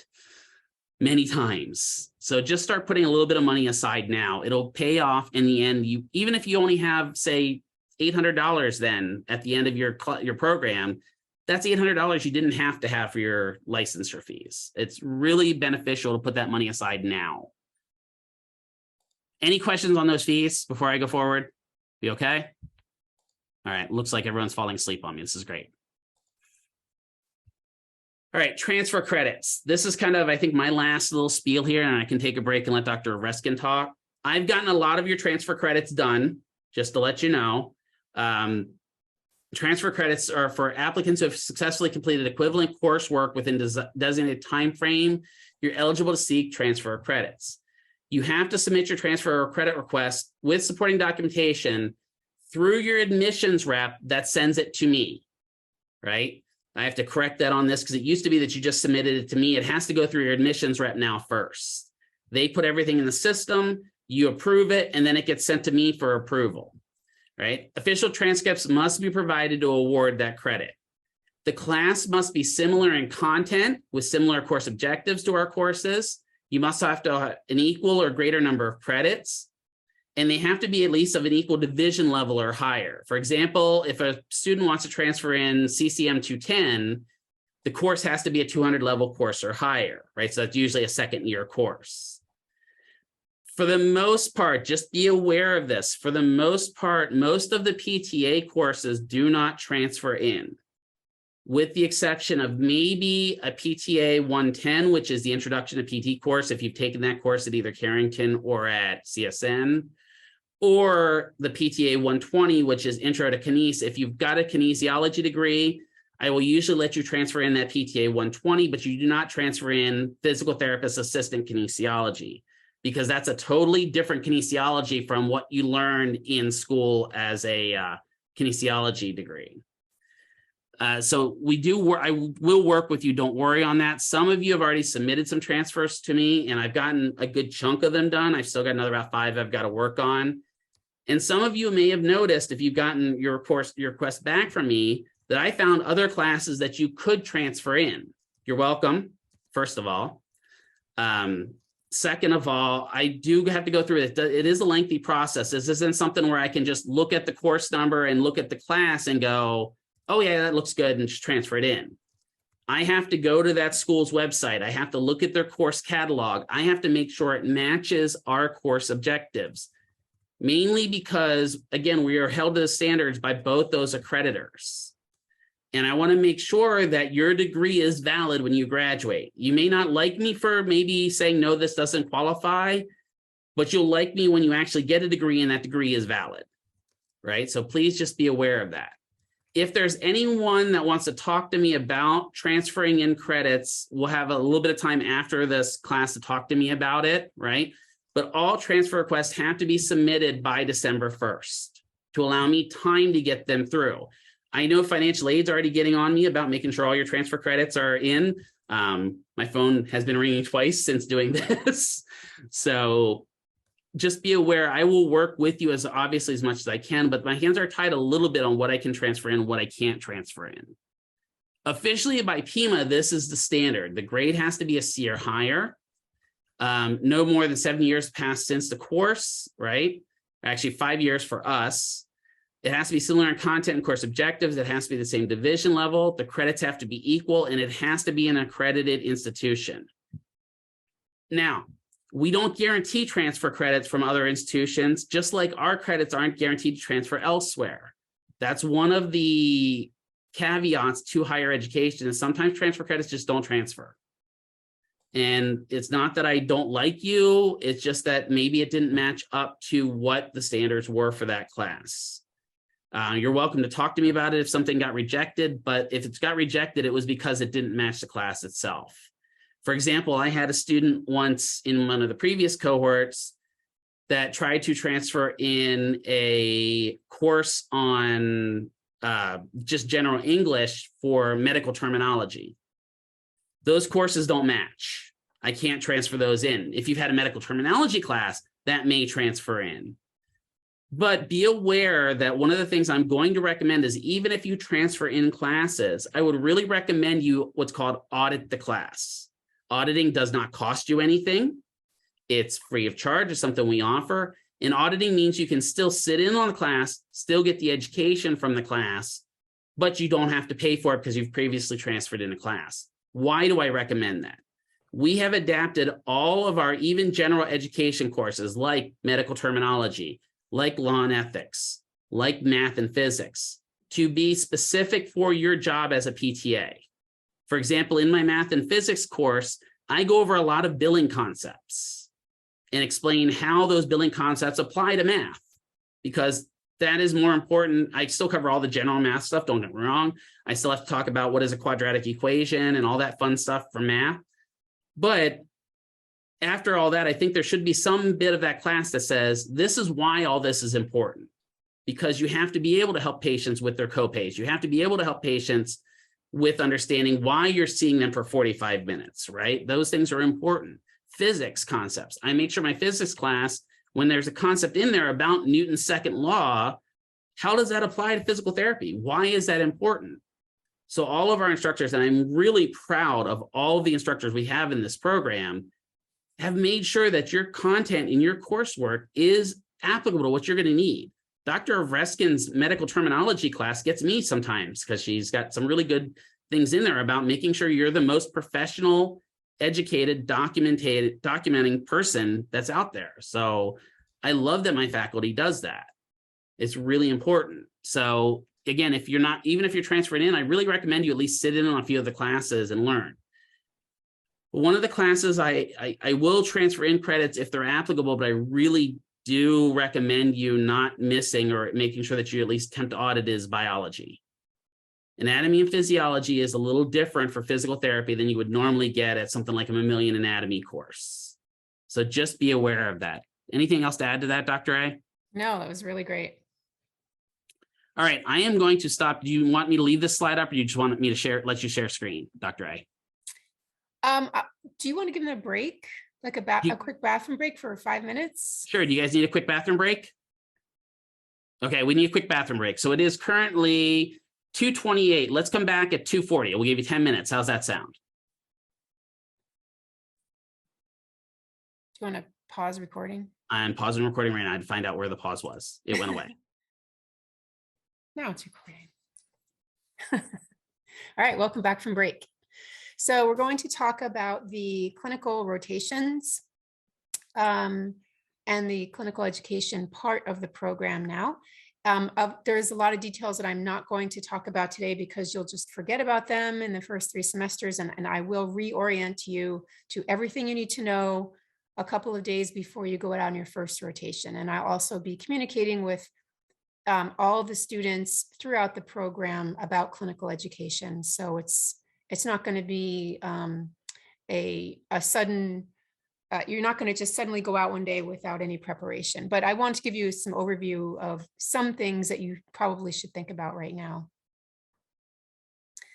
Before I get into that, actually, I just wanted to reiterate something that Mr. McKeever talked about, that community service is part of being a PIMA student.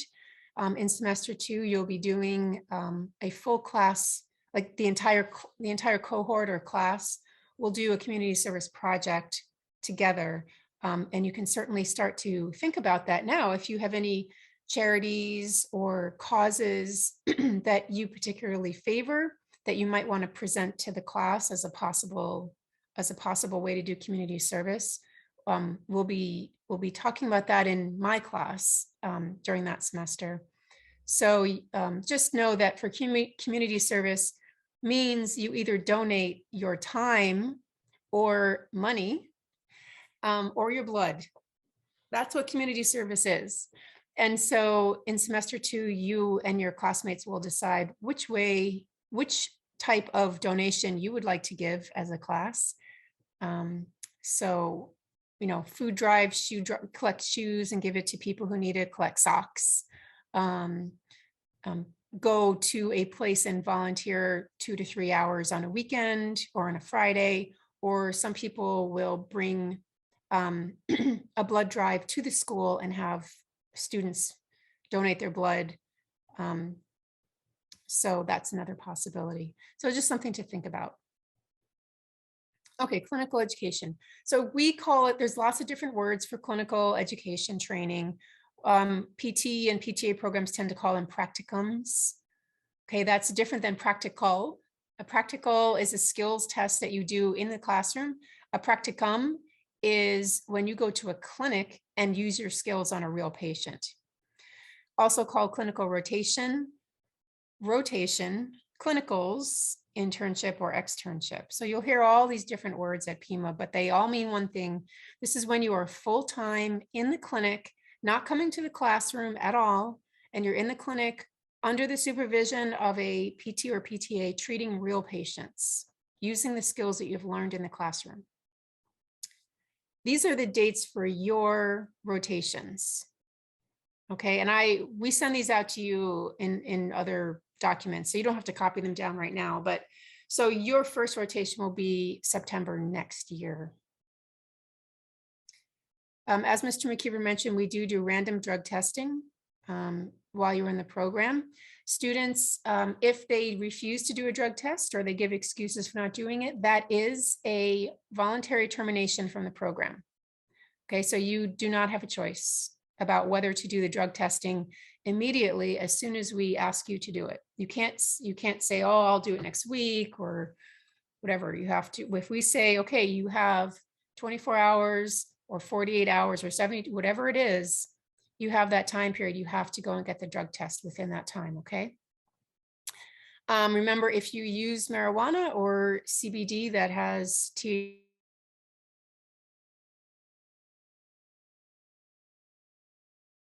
in it and have no control over it, you would be terminated from the program or from your clinical rotation if that's when we're doing the drug testing. We can we do random, and then we also do for cause. So if someone is behaving as if they're high or agitated or something like that, that might possibly be a sign of drug use. The faculty doesn't diagnose drug use. We just send them for a drug test, and that determines, whether they can stay in the program or not, and then whether or not they need some kind of referral for treatment or if it's not drug use. So, okay. Just to reiterate, why was your clinical documentation due today for some of you, and then others of you have been admitted very close to this date. So I gave an extension to November 28th for those people. But why do we need clinical documentation before the first day? And that's because I get offers for from clinics for spots for the dates that you need. And if I don't have immunizations and things like background checks to send to them, they won't keep those spots for us. And they will give those spots to other schools. And unfortunately, nice alien face. And unfortunately, that can lead to us not having enough spots in town. And then I'd have to start sending people out of town when they don't want to go out of town. So that's why, so that I can keep as many people in town as possible. Also, what if we were on this orientation call and I suddenly said, okay, now you have to go and get proof of 6 immunizations and your background check and all this stuff. And you're like, oh my God, we're starting the program in just a couple of weeks. When am I going to have time to do this? So it takes the stress off of that, even though you had to rush a little bit to get it done now. I am sure you will see when you were in school, you have so much homework to do that you'll be very glad you don't have to work on this while you're having to deal with the homework.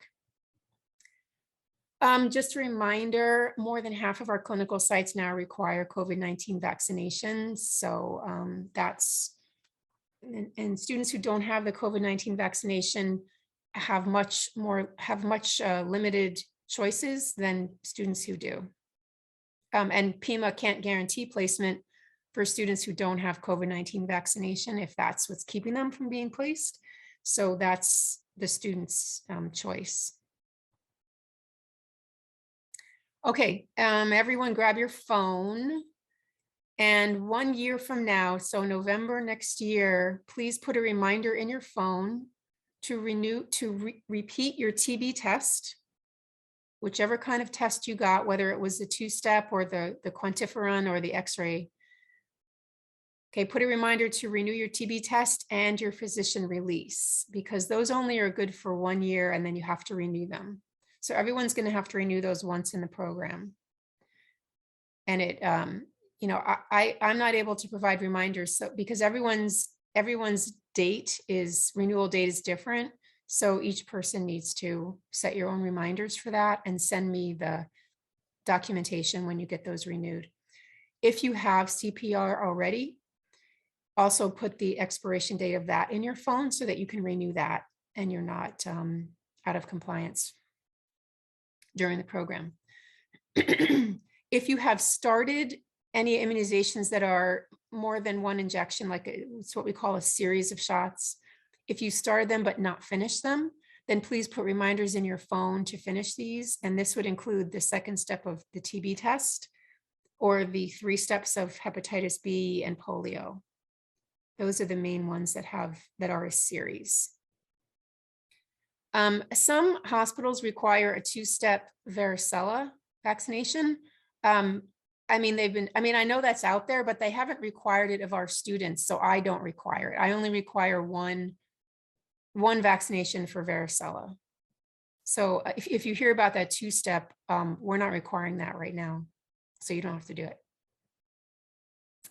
Okay, there's 3 student responsibilities. Just 3 that I really need you to keep in mind and remember while you're in the program.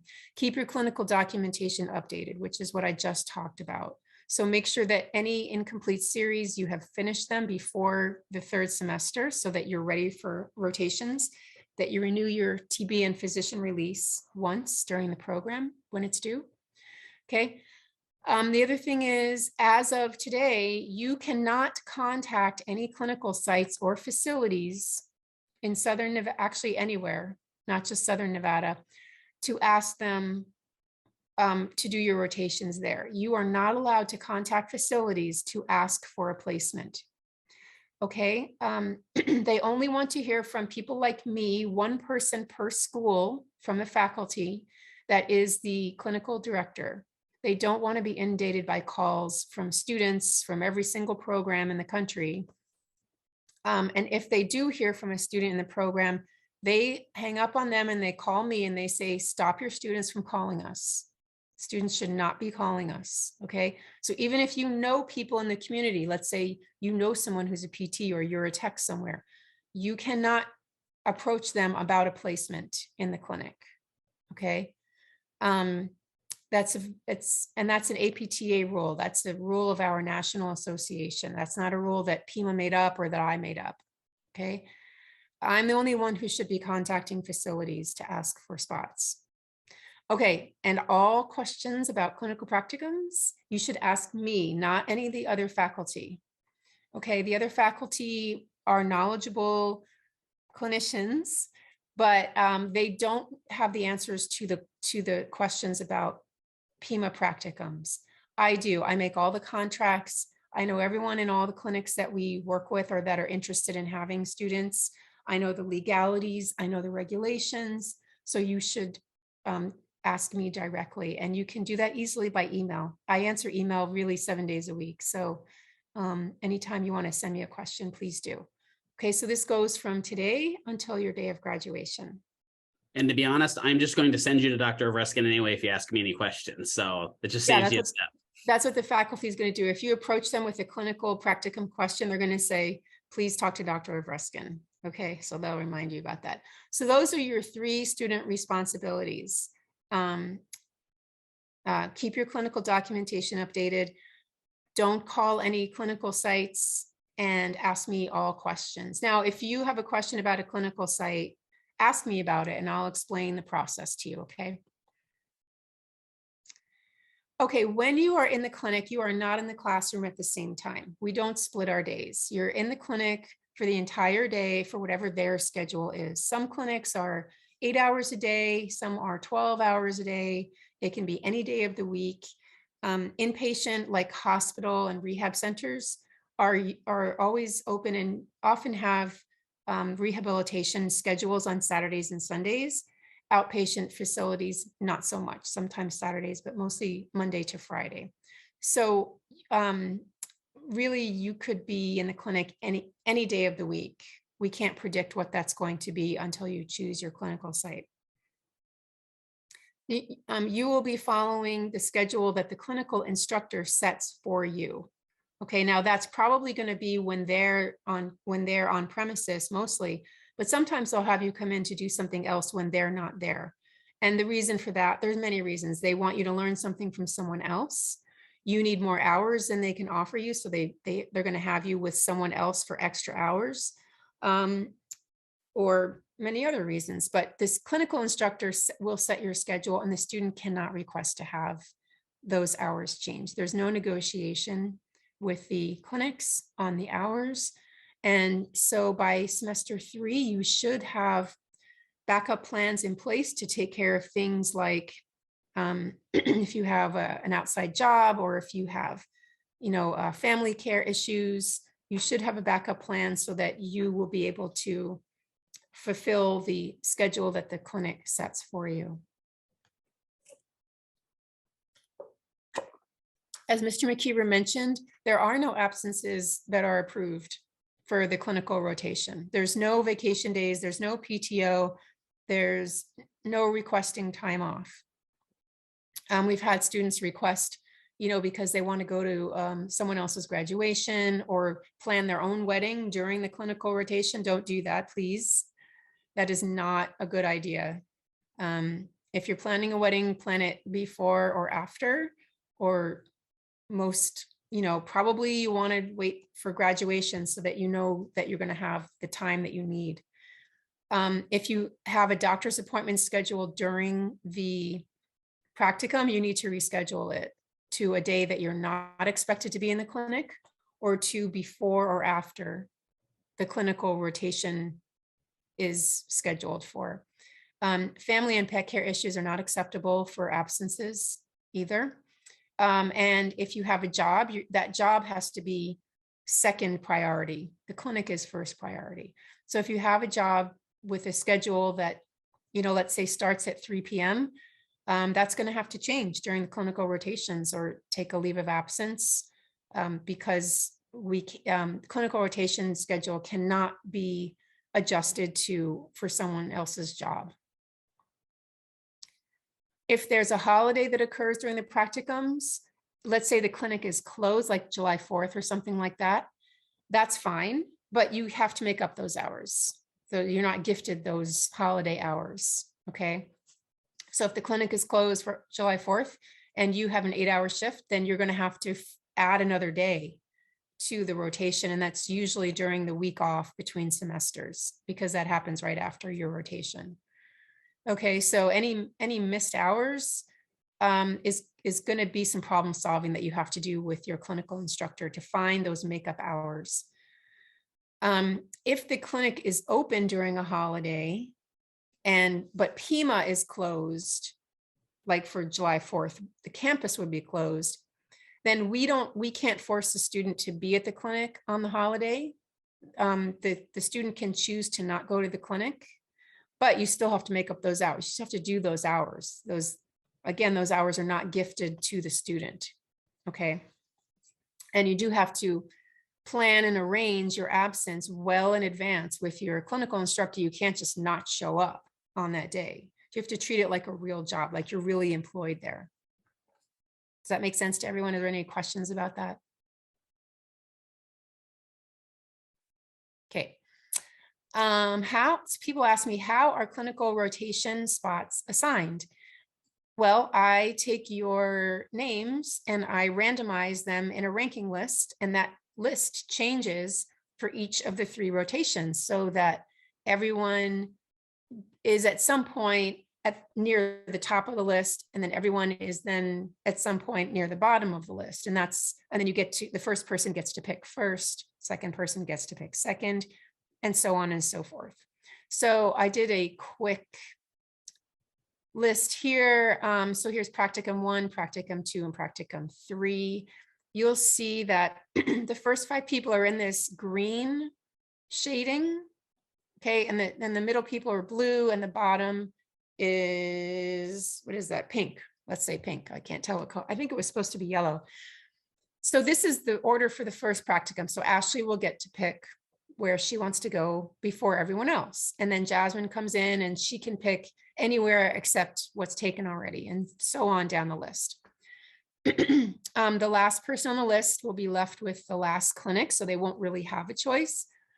But the trade-off is, if you're last on the list for one rotation, then you are first on the list for choice for another rotation. Okay, so that's the trade-off. And then everyone else is kind of in the middle, either, you know, if you can see the people in blue in the first rotation are moved up to the top of the list for the second rotation, and then down at the bottom of the list for the third rotation, so that everyone gets to be in the middle, the top, and the bottom. Make sense? And some of these are flipped as well, so that, I mean, I had to do that so that the first person, like for Jessica, she's first here, and I had to flip it so that she was last there.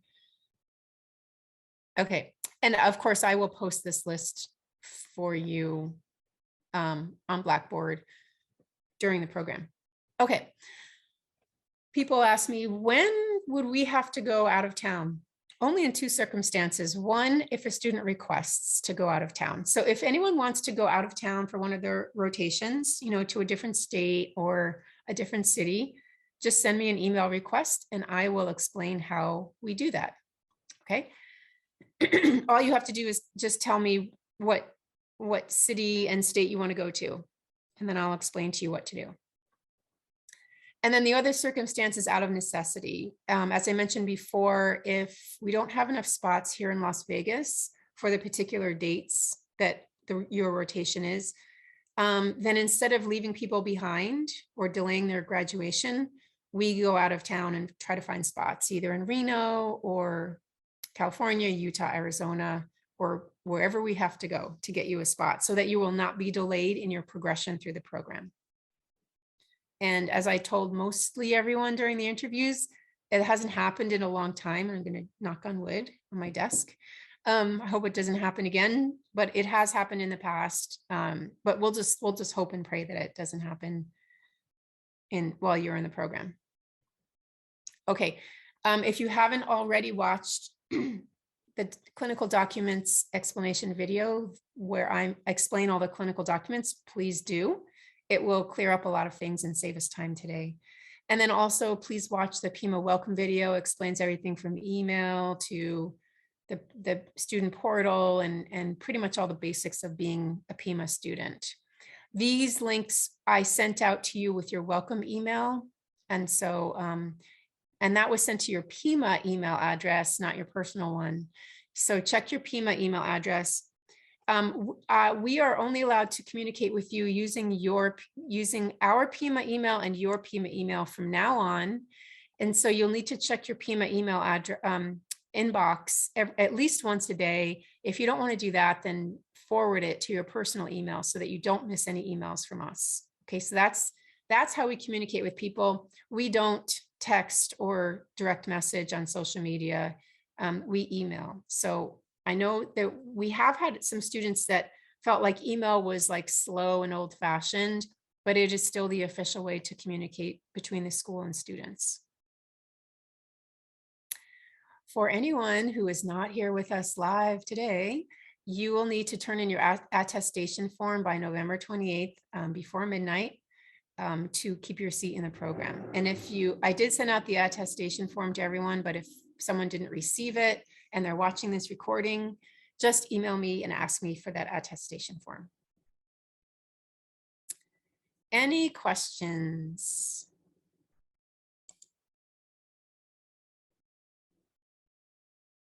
You can type in the chat or you can unmute yourself to ask me questions. Doctor, I have a quick question. For the PIMA email, how do we obtain that? That's it's already assigned to you, and that's explained in the PIMA welcome video. Okay. It uses like parts of your name and parts of your social security number, I think. So watch that video and it will tell you what your email is, and then you can log into it. Okay, thank you. Usually it's like your first initial, last name, and then a series of numbers. And then your login is usually your birth date, but it changes every time. Like the first time you log in, it's your birth date and it asks you to change your password. So it depends. It changes every time they do it. So that should be in that video. Any other questions for Dr. Avruskin? That's a good question. Yeah, that's a very good question. And no one can change your PIMA email address. So it's kind of set in their formula. And that's what that video will explain. Other questions? Okay. All right. I guess I'll take it back over for a little bit because we're almost done. All right. Play spotlight with me. I just got like 1 or 2 more slides and we're wrapping it up. So I am very proud of you guys for sticking this out because I'm kind of boring when I talk. All right. So just the last couple tips for success here before we kind of wrap it up and check if anyone has any other general questions for you. In general, the general tips for success, don't miss classes, don't skip classes, don't procrastinate, right? I know that the motto for procrastinators is everybody unite tomorrow, but the more stuff you procrastinate on, the greater the chance you're going to have of getting behind in the program, especially in the first couple semesters where a lot of it is didactic and it's memorization. The longer you kind of hold back and slow down on learning stuff, the more it's going to put you in a bind. Also learn to prioritize, right? Well, some of the things I'll teach you in a couple of my classes is how to kind of balance your school so you make sure that you're prioritizing the classes that you need to work on harder than the other classes. Stay in communication with your instructors, right? If you're having a problem in the class, talk to them. We're not all scary people. I'm just a scary person. You know, talk to them and say, hey, I'm having trouble understanding XYZ concept. I've looked in the book, but I'm still not getting it. Come to us when you need help, right? Then design a study plan. Make sure you know when and where you're going to study.